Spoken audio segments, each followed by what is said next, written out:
नमस्ते everyone and welcome back to the new video. मैं हूं आपका दोस्त निखिल और आ गया हूं लेकर part 2 of the BYD E-Max 7 का ड्राइव एंड रेंज टेस्ट।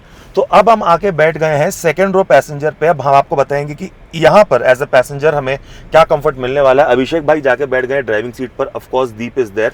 हमने लास्ट वीडियो में बताया था आपको, फिर भी दिखा दे रहे हैं। 19 किलोमीटर हमने चलाई है और अपनी परसेंटेज कितनी है वहां पर 91 ही है। ट्रिप बी जो है वो हो गई है रीसेट और 91 पे हम स्टार्ट करने वाले हैं। सीट बेल्ट जो है वो ले ली जाए, नॉर्मल मोड पे भी गाड़ी आ जाए। सो अभिषेक अब बता दो कि कौन से मोड पे चला रहे हो। अभी हम इसे थोड़ा देर नॉर्मल मोड पे चलाएंगे, फिर जहां हमें खाली दिखे वहां we'll immediately shifted. But so please share your honest experience कि आपको नॉर्मल और स्पोर्ट्स मोड पे कैसा फील होगा, and please drive the way you would want to drive this car and share your honest experience. Before that मैं आपको बता दूं, as a 6 footer in the second row मुझे नी रूम में कोई प्रॉब्लम फेस नहीं हुई है। मेरा फीट भी जो है वो टक इन हो जा रहा है। सीट को अगर मैं थोड़ा सा रिक्लाइन कर दूं तो कंफर्ट के मामले में भी मुझे अच्छा ही फील हो रहा है। सीट की कुशनिंग सॉफ्टर साइड में है, अनलाइक द ड्राइवर साइड जहाँ पे थोड़ी सी फर्म लगी थी। ये वाली थोड़ी सी मेरे को सॉफ्ट लग रही है। May be is just how I am feeling, but yes again what I feel is the Thai support. What I would say is कि अगर हो सके तो एक्स्ट्रा कुशनिंग डालकर इसका थाई सपोर्ट बढ़ा लो तो आपको वो कंप्लेन नहीं आएगी। बट सस्पेंशंस में आपको कोई प्रॉब्लम नहीं आने वाली है। जैसा कि मैंने बोला गाइस, 30 लाख की गाड़ी है, ADAS लेवल 2 दे रहे हैं, BYD की टेक्नोलॉजी दे रहे हैं, रेंज दे रहे हैं, सब दे रहे हैं। अब मतलब अब जितनी चीनी डालोगे उतनी खीर मीठी बनेगी। It's very simple as that, but it's not really an excuse to not tell you what is not right in the car और not. Okay, so yes, thigh support could have been better definitely. मैं थोड़ा seat को फिर adjust कर लूँ। या this is more comfortable. This panoramic sunroof gives a very very good airy roominess to the cabin 100%, and beige and brown में जो इसकी जो फिनिशिंग है वो भी काफ़ी प्रीमियम लुक दे रही है कार को। Soft touch everywhere, so that's kind of good. यहाँ पर हमें मैगजीन होल्डर मिल जा रहा है, कुछ फ़ोन के होल्डर्स मिल जा रहे हैं, ब्लोअर कंट्रोल का फंक्शन यहाँ पे आ जा रहा है फ़ोन रखने के लिए, और भी स्पेसिंग एंड कुछ एक और चार्जिंग आउटपुट्स मिल के आ जा रहे हैं। लास्ट वीडियो में आपने देख ही लिया कि अभिषेक पीछे जाके बैठा था थर्ड रो में, एंड ही सेड दैट कि यार 2-3 घंटे सिटी में चल जाएगा। Long distance of course becomes a little questionable, but long distance की अगर बात करें तो सिटी में तो चलो कोई प्रॉब्लम नहीं। आई विल से कि ये कार में आराम से आप सेकंड रो बैठ सकते हो। अगेन फॉर लॉन्ग डिस्टेंस जब हम जाएंगे तब और प्रैक्टिकली समझ पाएंगे, बट या डेफिनेटली आई वुड फील कि अगर थाई सपोर्ट बेटर होता तो और ज़्यादा मज़ा आता। People who will be buying a 6-7 seater at this price point, you're gonna get a good product without a doubt. And of course no car is perfect, I keep telling you. So choose your car basis your requirements and needs, and if you need any help, there's a number at the bottom of your screen. You can reach out to me. I offer consultation for your EV buying experience. I help you, guide you into the right direction so that आप जो पैसे invest करने वाले हो वो थोड़ा और educated वे में और थोड़ा सा और इन्फॉर्मेशन आपको मिल जाए जो आप इन्फॉर्म डिसीजन ले पाओ। बता दूं, एसी का परफॉर्मेंस मेरे को डीसेंट लगा है। ऐसा कुछ भी नहीं है कि AC is not cooling the cabin. In fact अपने को यहाँ से भी ब्लोअर के अच्छा हवा आ रहा है अपने को, बिकॉज इतना बड़ा ग्लास एरिया है। सो द एसी की परफॉर्मेंस जो है वो काफ़ी अच्छी है।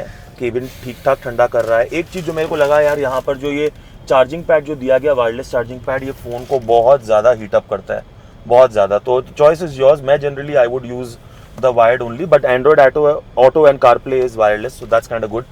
इतनी बड़ी glass area होने के बावजूद भी the AC is doing pretty decent. So AC is good, comfort is decent. I will not go on and about the thigh support. I've already mentioned that. Third row seating is also good. और अब अभिषेक से सुनते हैं। So Abhishek, over to you. Now you tell the viewers कि आपको as a driver, since you drive the Seal, what is your impression about or review on this vehicle?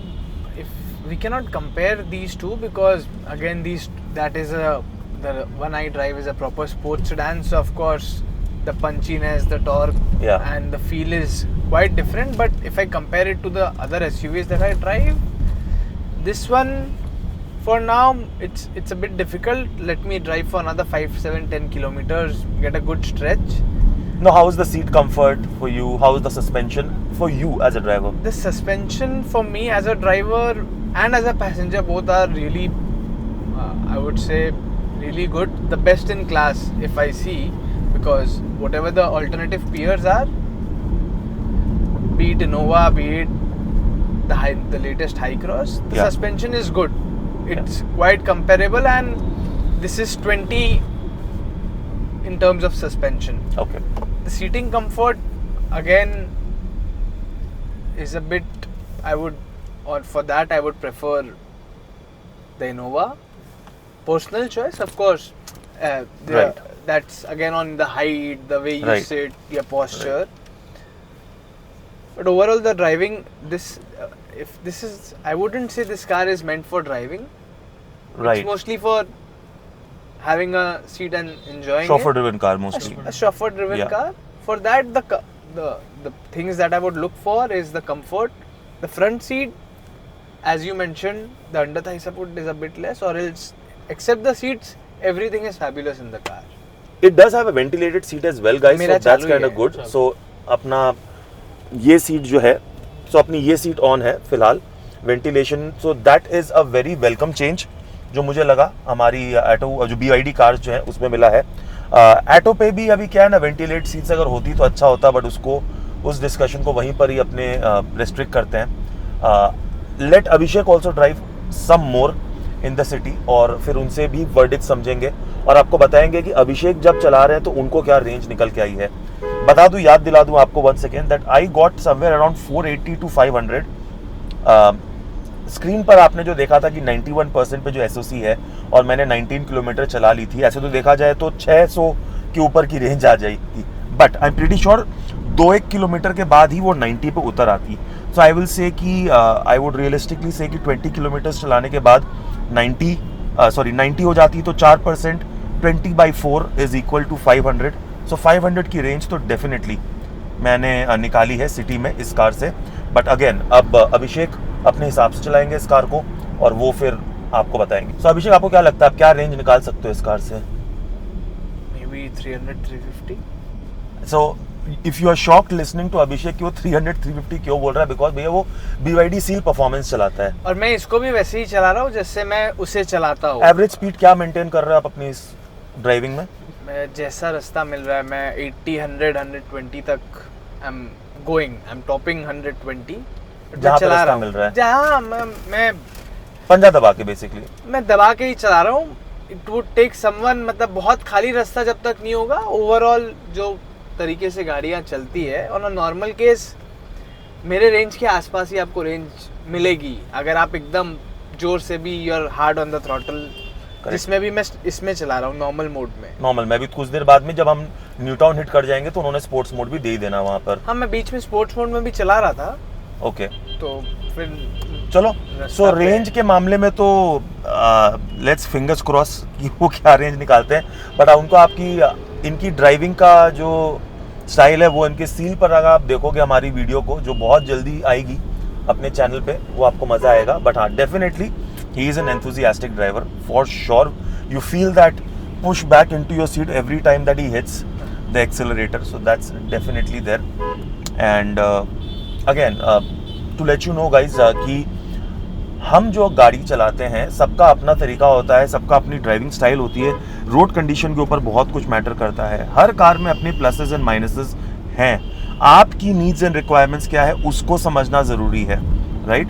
अभिषेक ने बोला कि ये शॉफर ड्रिवन कार उसको enjoy होगी. मैं बोलता हूँ as a driver I don't mind, I would love to drive this car because मेरे को लंबार में कोई प्रॉब्लम नहीं आई. सस्पेंशंस इतने अच्छे हैं, मैं इसको लॉन्ग डिस्टेंस पे भी मैं आराम से चला सकता हूँ.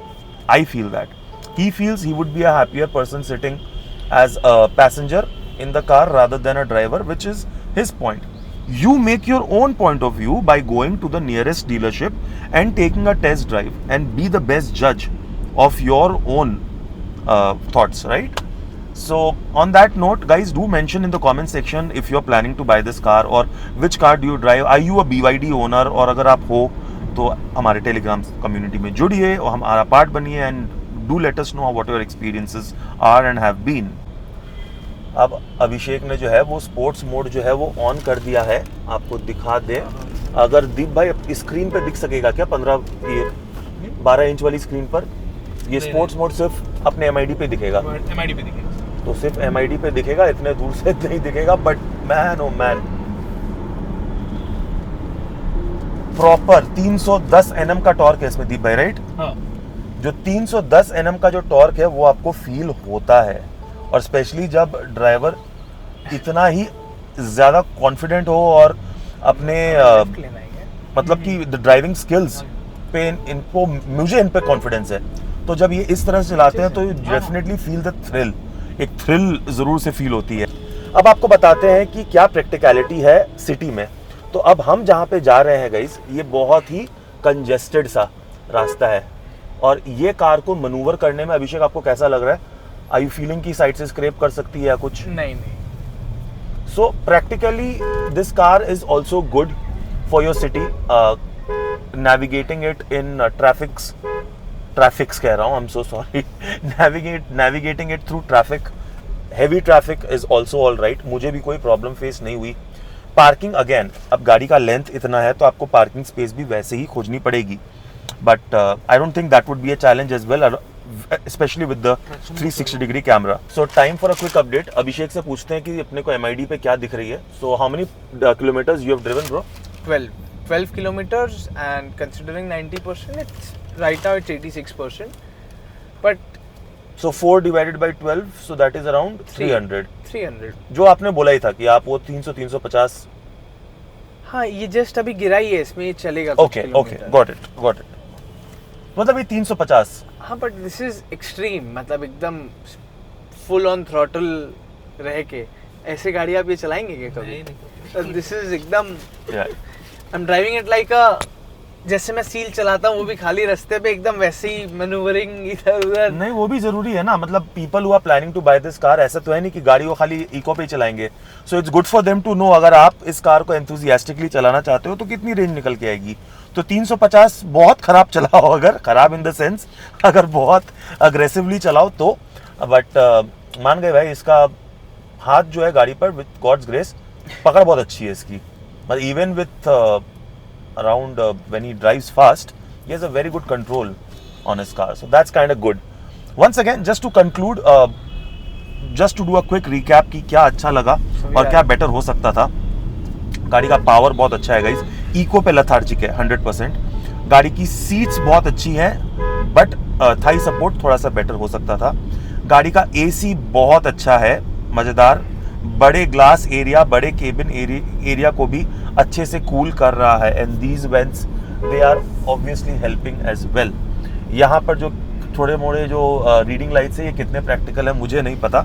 गाड़ी बहुत प्रैक्टिकल है सिटी में, अगर आप सिटी में चलाना चाहो तो, अगर आप लंबे टूर पे जाना चाहो तो भी मजेदार है, बहुत प्रैक्टिकल है। ये देखो भाई जो खींचते हैं गाड़ी को, suspensions are phenomenal, brilliant suspensions.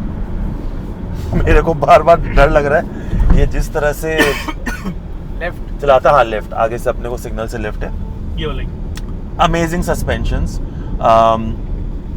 Again I feel कि ट्रू रेंज की अगर बात करें तो 480 से 500 अगर आप इको मोड पे शहर पे 50-60 के बीच में चलाओ तो आपको दे देगी। 450 से 500, 480 तो यार मिल ही जानी चाहिए मेरे हिसाब से, 530 की क्लेम करते हैं। बहुत अगर एंथुसियास्टिकली चलाओ जैसा कि भाई ने चलाया है तो 350 आप एक्सपेक्ट कर सकते हो। सो वो भी खराब नहीं है, you know, from an MPV, a 6 and a 7 seater car. Again 31 lakhs में आपको 6-7 seater with ADAS, with a true range of 500 kilometers, captain seats, decent comfort, excellent suspensions, good AC, that 12.8 inch का screen, the fit and finish, premiumness, सब कुछ इस car में आपको मिल रहा है। तो जो वैल्यू फॉर मनी की अगर बात आए, मेरे नज़र में बिल्कुल आपको वैल्यू फॉर मनी ये कार मिल रही है। अभिषेक आप बताओ, आपको क्या लगता है, एक 30 लाख में ये गाड़ी क्या वैल्यू फॉर मनी है या ओवर प्राइस्ड है? Being an electric car, I don't think there's any better or any alternative that we have for a 30 lakh budget getting a 7-seater EV, and जिसका शहर में ही, जैसे someone who's in Bombay, Delhi, और जो लोग भी बड़े शहर में हैं, उन लोग का 40-50 किलोमीटर कोई रन ही नहीं है, वो मतलब इट्स वेरी नॉर्मल इस पार से उस पार जाना है। एंड आप कोई भी इतना बड़ा गाड़ी में पेट्रोल या डीजल किसी में भी मारुति छोड़ के बैठोगे तो बहुत तेल पीता है गाड़ी। तेल भी पीता है and इसमें इसका आपको बेनिफिट ये है ना कि ये 0% होने के बाद भी 8 से 10 किलोमीटर चल जाता है, ये एक बेनिफिट है। एंड आप ये नोटिस करेंगे, क्योंकि मैंने ये पहली बार नोटिस किया था मैंने वाज ड्राइविंग टू भुवनेश्वर, वहाँ पे जाने के बाद भी ये गाड़ी 0% होने के बाद भी 8-10 किलोमीटर चल गया था। ये एक चीज़ है, ये बेटर ये हमारे जैसे लोग के सिक्योरिटी के लिए कि कभी रास्ता पे ज्यादा जोर से चला दिया तो आपके पास साइड करने की जगह ऑप्शन है। कहीं पहुंच जाओगे आप। So on that note this is Nikhil signing off. I hope ये वीडियो आपको अच्छी लगी हो, और हमारे नेक्स्ट वीडियो पे हम इसका ट्रू प्रोज एंड कॉन्स जो है वो डिस्कस करेंगे, अपनी फाइनल वर्डिक्ट देंगे कि किसको ये गाड़ी जो है वो चलानी चाहिए, किसको लेनी चाहिए, किन को अवॉइड करके दूसरा ऑप्शन क्या निकल के आ सकता है वो करना चाहिए। तो वो हम आपको बताएंगे। उस वीडियो के लिए ज़रूर से चैनल को सब्सक्राइब कीजिए, बेल नोटिफिकेशन को दबाइए, और ऑफ कोर्स अभिषेक के साथ में हम उनकी जो BYD सील जो है परफॉर्मेंस, उसका ओनरशिप रिव्यू भी बहुत जल्द शेयर करने वाले हैं। सो बहुत कुछ आने वाला है आपके लिए गाइस। इसी तरह से प्यार और सपोर्ट बनाए रखें, और मैं मिलता हूँ बहुत जल्द नेक्स्ट वीडियो में। Take care, God bless, I love you guys.